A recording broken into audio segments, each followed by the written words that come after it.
Centroamérica, el presente y sus pasados.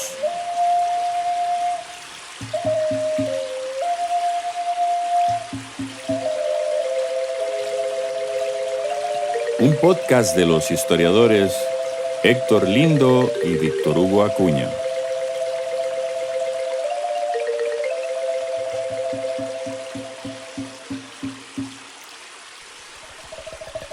Producido por la Universidad de Costa Rica.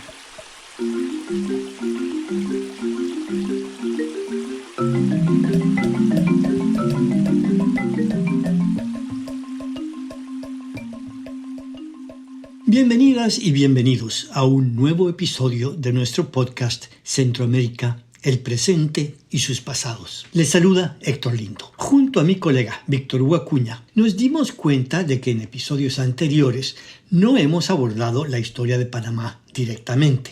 Este olvido refleja las complejas relaciones mantenidas entre Centroamérica y Panamá desde la llegada de los europeos en el siglo XVI. Al decir Centroamérica, hablamos de la región en la que se encuentran Guatemala, El Salvador, Honduras, Nicaragua y Costa Rica, los 5 países surgidos tras la disolución en 1841 de la República Federal Centroamericana que se había creado en 1824. Como sabrán, Panamá fue una provincia de Colombia desde 1821 hasta su independencia en 1903.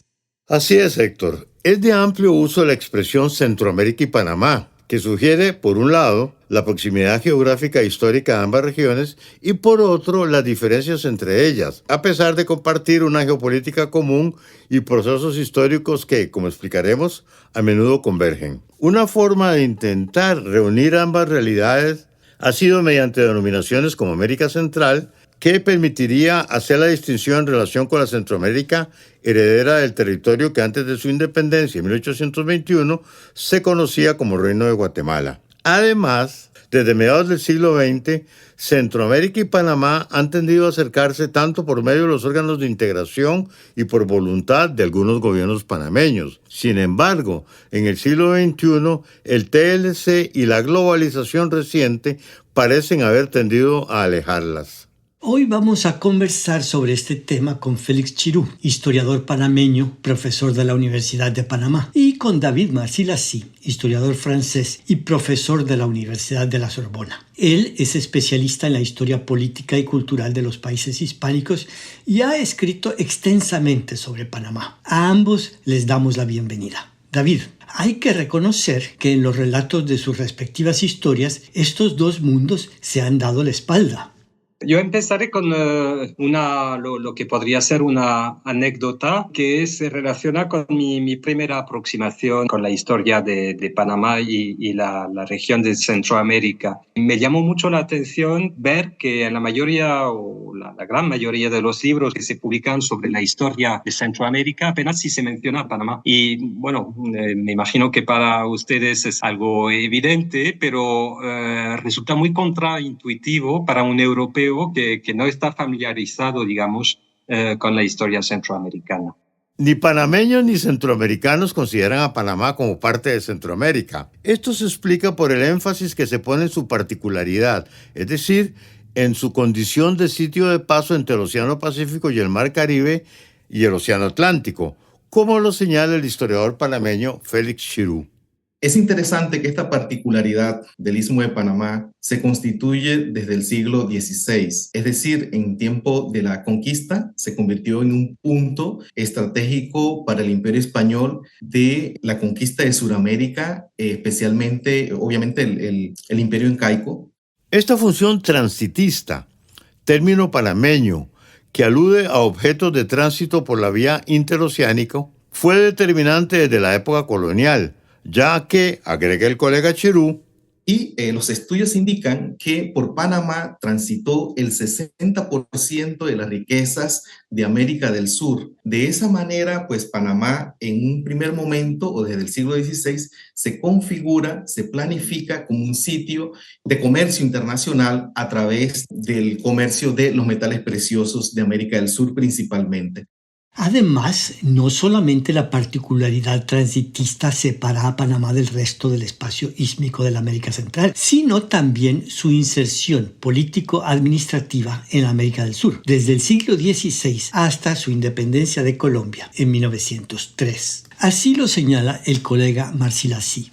Bueno, se explica desde luego por la historia, por la existencia del Reino de Guatemala y la adscripción política de Panamá al virreinato de Nueva Granada. Precisamente lo llamativo de Panamá me parece la incongruencia, no sé si se puede decir así, entre su adscripción política, esta vinculación con Colombia y Sudamérica, y su localización geográfica como parte integrante a nivel geográfico de la América Central. Y esta doble realidad lo vuelve un punto medio, podría decirse, indeterminado, a la vez centroamericano y suramericano, pero a veces también excluido de ambas entidades. En todo caso, el rasgo distintivo de Panamá como sitio de paso interoceánico, irrevocable desde que se construyó el canal en 1914, ha llegado hasta el presente. Al respecto, el colega Chirú señala. Sí, en efecto, el transitismo panameño sigue siendo vigente. En la economía panameña, entiendo que el 80% en parte se mueve por el comercio internacional que se da justamente a través del canal interoceánico. Hay un punto importante, es recordar que en 1977 se firman los tratados canaleros y estos tratados establecían que en el año 2000, pues la soberanía del canal interoceánico pasaba a manos panameñas. ¿Esto qué implica? Que todavía esa función de tránsito internacional sigue vigente. Panamá, como también sabemos, ha sido una plaza financiera muy importante y lo es más ahora, como resultado de la llamada globalización. Sin embargo, la importancia del canal para la economía panameña persiste, aunque ahora debe enfrentar los desafíos que impone el cambio climático en curso. Este proceso de conexión internacional de Panamá. También ahora, por supuesto que este transitismo se enfrenta a un problema ambiental que ya lo han visto a nivel internacional, es la sequía, que afectó fuertemente a esta ruta interoceánica del comercio internacional, pero no obstante se están buscando alternativas. Es interesante porque en estos momentos se está pensando en hacer otro embalse en uno de los ríos próximos al canal para contribuir y fortalecer el movimiento del comercio a través de la vía acuática. No obstante, esto implica pues la expulsión de personas, de comunidades, pero hay pues en estos momentos una negociación o un plan, un proyecto para concretar la posibilidad que el canal tenga mayor disposición de agua. Y eso ha sido, digamos, que uno de los principales retos a nivel interno de Panamá para esa función transitista en estos tiempos. Queda claro que la fusión transitista panameña tiene ya 5 siglos y singulariza ese territorio frente al resto de los países del istmo centroamericano. Pero no olvidemos que ambos espacios colindan y han tenido relaciones diversas desde siempre y hasta el presente, de tipo económico, político, cultural o gremial. Chirú recuerda las relaciones económicas en la época colonial. Bueno, ¿qué se traía de Centroamérica? Aparte de las mulas, la manteca, el cebo y otros productos. Costa Rica se constituyó también en un granero para Panamá en tiempos de las ferias de Portobelo. Había que alimentar a toda esta gente que llegaba. Era una población flotante, pero también de Honduras y Nicaragua las mulas. Pero también hay un hecho que destaca el historiador Alfredo Castillero, que cuando hay una baja demográfica, sobre todo en la región central de Panamá, porque estos indígenas, bueno, por muchas razones, pero una de ellas son muchos llevados a la conquista del Perú, se traen indígenas de Nicoya para poblar un tanto la región de Panamá, el istmo central. Pero no solamente Panamá y los otros países centroamericanos configuran un espacio de múltiples interconexiones, sino que han tenido también un destino común, en el marco de los sucesivos imperios que han dominado el mundo desde el siglo XVI. No se debe olvidar que la función de lugar de paso interoceánico que distingue a Panamá también ha sido invocada para los otros países centroamericanos y en especial para Nicaragua. Siempre se pensó que el canal debía construirse en Nicaragua y no en Panamá. El historiador Chirú concuerda con que Panamá. Otro punto sería que es una zona ísmica que históricamente ha sido de interés para los imperios, ha sido un territorio de disputa de los imperios. Entonces, eso sería como también estos puntos que nos unen, ¿no? Como región.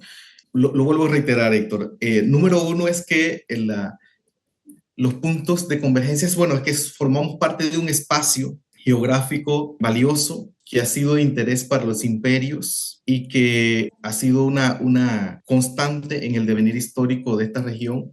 Marci Lacy agrega al respecto. El conjunto del istmo, desde esta perspectiva de tránsito, esta perspectiva de realidad ísmica, finalmente le es común y no solo concierne Panamá, se sabe bastante bien qué medida la historia de Nicaragua también estuvo condicionada por la competencia con Panamá para crear una ruta transísmica y que tuvo realidad en el siglo XIX a través de los vapores, pero es una realidad también compartida por otros países y hasta Honduras, como lo precisaba Víctor Hugo. Otro elemento que yo creo podría ser interesante subrayar, y ya se ha realizado en parte desde la perspectiva geopolítica, y es ver que el conjunto del istmo desde la Edad Moderna constituye un lugar estratégico cuyo control parcial o total enfrentó a las grandes potencias del momento, desde Gran Bretaña y España en la época colonial hasta en el siglo XIX, Gran Bretaña, Francia, Estados Unidos. Precisamente allí Nicaragua y Panamá son los casos más paradigmáticos, digamos, de esta competencia. El destino común no solo se refiere al lugar de la América Central en su conjunto, en los procesos de globalización que vienen desde el siglo XVI, sino también en algunas características de sus estructuras económico-sociales que ambos territorios comparten. Panamá es un mundo cosmopolita que cohabita con un mundo campesino e indígena, muy similar al que existe en otros países del Istmo Centroamericano. Bueno, sí, el carácter cosmopolita que uno puede encontrar, observar, contemplar al salir a Panamá hoy día, es una realidad que yo creo sobre todo caracteriza lo que es el corredor transísmico, ¿no? O sea, que caracteriza sobre todo la ciudad de Panamá y la de Colón, o sea, todo ese corredor que concentra la mayoría de la población, de hecho, de la República, mucho más que tierras más rurales, más interiores, los llamados interioranos, como se conoce en la historiografía panameña, que correspondería más a campesinos, mestizos y estas figuras que finalmente no son tan distintas de las que podrían verse en el resto del istmo. Es cierto que este cosmopolitismo procede de la realidad económica, histórica, geopolítica de Panamá, que lo hizo receptor de corrientes de migración muy singulares, procedentes del Caribe en gran parte, pero también de Europa, y sabemos de Asia y de otras zonas del mundo, en distintas fases, siempre vinculadas con la implementación de rutas interoceánicas, primero a través de la construcción del ferrocarril de Panamá entre 1850 y 55, que supuso la llegada de un poco menos de 20.000 trabajadores extranjeros, muchos caribeños, anglófonos, protestantes, afrocaribeños en gran parte, afroantillanos, pero también vinieron algunos chinos. Es la primera implantación china en el Istmo, que hoy día es una comunidad bastante importante en estas ciudades, sobre todo en el comercio, y luego obviamente las dos fases muy importantes de construcción del canal interoceánico. Me refiero a la fase francesa, que arranca más o menos en 1880-81, cuando empiezan las obras, se paraliza a fines del siglo, y la nueva los 10 años, digamos, de construcción estadounidense, 1904-14, en que de nuevo hay un flujo de mano de obra muy importante. Es muy difícil cuantificar el número de trabajadores que vinieron en esos 50 años, 40 años de construcción, un poco menos, sí, 35 años y no 50, de construcción, pero superan los 100.000 sin duda, quizá incluso podrían llegar a más. El mundo cosmopolita, producido por la migración internacional y la presencia estadounidense en la zona del canal, y que ha tenido un gran impacto en los estilos de vida de la sociedad panameña, colinda con un mundo rural mestizo, un mundo indígena y un enclave bananero. Nuestro colega francés señala esta diversidad cultural tan rica como la zona del canal, pero con una composición muy diferente, más en sintonía con lo que vemos en partes de Centroamérica. Toda la parte oeste del país, pues es una zona más rural, constituida de mestizos mayoritariamente y efectivamente con producciones en la región de David en particular, de agrícola. Panamá también, y muy tempranamente, a través de la inversión de la United Fruit Company, se constituyó también en enclave bananero, y ahí pues nos situamos en una zona, en un Panamá muy distinto del corredor transísmico, del canal y del ferrocarril, puesto que se trata de la región de Bocas del Toro, mucho más cercana a Costa Rica. También había producción bananera en Chiriquí, precisamente, y ahí pues vemos fenómenos como un monocultivo de exportación dominado por una empresa monopolística estadounidense, muy similar finalmente a realidades que se producen, yo diría, en el resto de Centroamérica, ¿no?, constituyéndose Panamá en uno de los principales productores de bananos en la época, en principios del siglo XX. Otro punto de convergencia, digamos, entre Panamá y el resto del continente, esta realidad demográfica profundamente mestiza, con una notable proporción de población indígena y de afrodescendientes, que hoy día representan los indígenas más o menos el 8%, los afrodescendientes un 5% de la población. Esto pues acerca Panamá a las demás repúblicas centroamericanas, y obviamente caracteriza pues regiones que no entran en esta imagen muy cosmopolita, moderna también, que se podría tener de la capital y del canal. De la mezcla de este conjunto de condiciones se ha construido lo que el colega Marcilací llama el excepcionalismo panameño, que remite al caso de Costa Rica en el contexto centroamericano.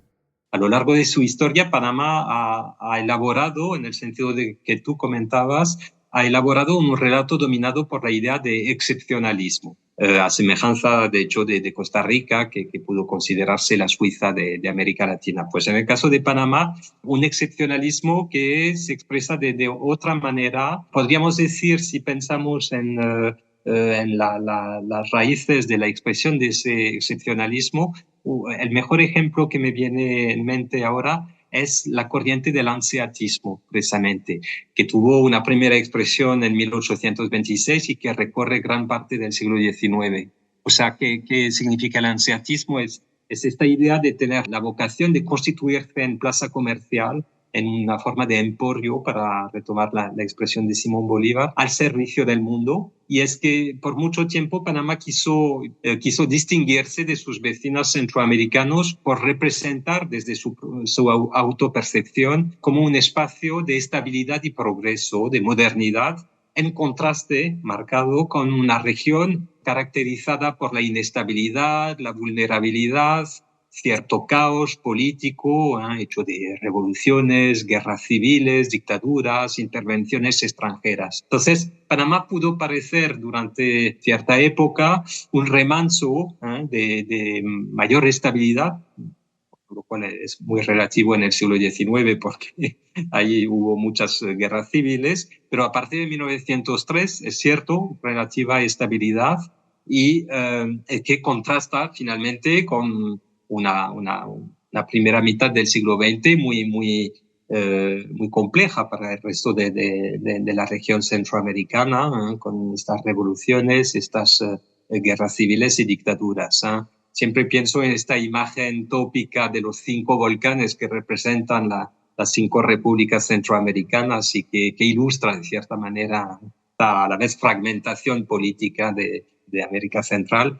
La caracterización de Panamá como país excepcional se basa en el contraste con los demás países de América Central. Además, incluye una identificación típicamente latinoamericana mediante el llamado bolivarianismo, tema objeto de detalladas investigaciones de nuestro colega Marcilací.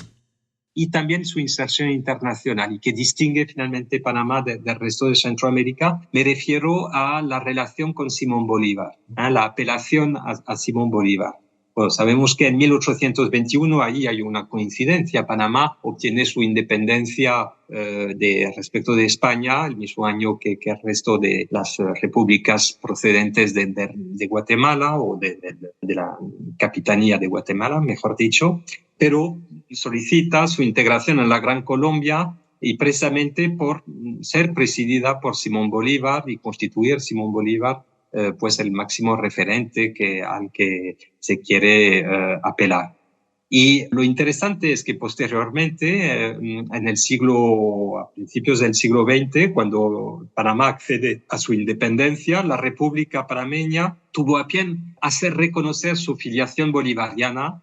Y eso lo estudié a través de mi trabajo, mi análisis del centenario del Congreso de Panamá, que tuvo lugar en 1926, o sea, un siglo después del Congreso Anfictiónico que había sido convocado por el Libertador Bolívar para celebrarse en Panamá, ¿no? Por su posición céntrica en 1826, y que tenía como finalidad pues, pensar el futuro de las nuevas repúblicas hispanoamericanas y eventualmente crear una confederación hispanoamericana o suramericana. Y para Panamá era fundamental este reconocimiento porque le ofrecía un prestigio, un linaje prestigioso, sobre todo situado dentro de los relatos de los próceres independentistas, que evidentemente son relatos fundamentales para las repúblicas latinoamericanas, y que legitiman su independencia a través del hecho de la guerra de la independencia, que Panamá no tuvo por no haber peleado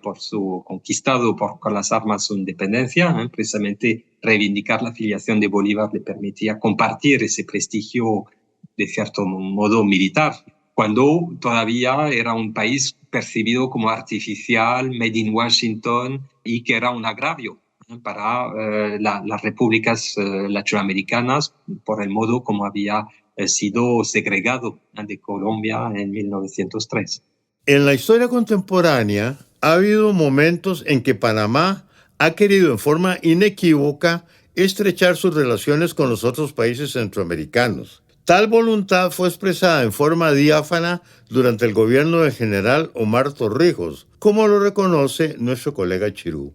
El régimen militar de Torrijos tuvo una tremenda aproximación hacia Centroamérica. El esfuerzo de Torrijos por el periodo de los años 80, el 70 y 80, su esfuerzo por la paz en Centroamérica, porque justamente Panamá había firmado los tratados canaleros en 1977 y luego hubo el temor del general Torrijos de que los Estados Unidos pues no se cumplieran estos tratados. Entonces, por lo tanto, quería una región en paz, ¿no? Esa era parte del principio de Torrijos y por eso también se conforma el grupo de Contadora. A pesar de que él murió, dejó esa ventana abierta para buscar el proceso de paz en Centroamérica.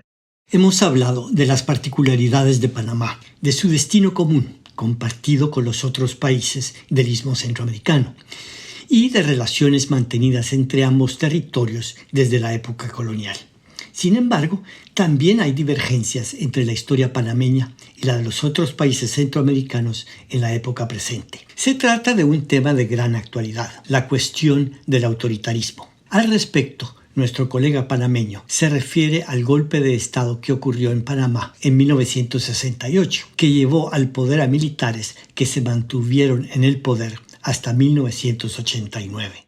Y que esto finaliza con una invasión militar estadounidense. En ese sentido, pues también vivimos ese tiempo de regímenes autoritarios. Después de la invasión, Panamá ha vivido un periodo democrático frágil. Por el momento no veo esa corriente hacia el autoritarismo. Como nos dice Félix Chirú, Panamá ha experimentado gobiernos militares en tiempos recientes, siendo el más funesto el del general Manuel Antonio Noriega, que culminó con la invasión militar estadounidense de 1989. Pero en el momento actual su situación política contrasta con la oleada autoritaria que hoy atraviesa Centroamérica. Pero hay algo muy específico de la historia panameña desde que se independizó de Colombia y hasta fines del siglo XX, su condición de país ocupado por Estados Unidos. Al respecto, el colega Chirú señala.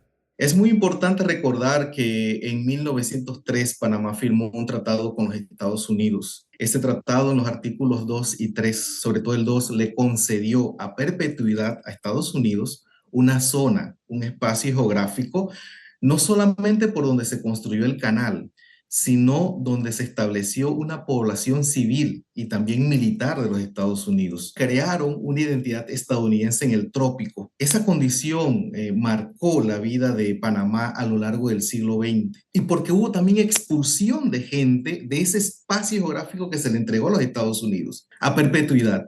Ahí se concentraba un alto número de la población panameña. Esa gente fue expulsada de ese territorio. Entonces, a lo largo del siglo XX, y esto es parte de la historiografía panameña, de las narrativas panameñas, es que en ese siglo hubo y lo denominan así, la lucha generacional, es decir, a lo largo del siglo XX, diferentes actores implicaba la eliminación de ese territorio ocupado por una fuerza extranjera. Y eso en 1964, por mencionar una de las que es un parteaguas, ¿no?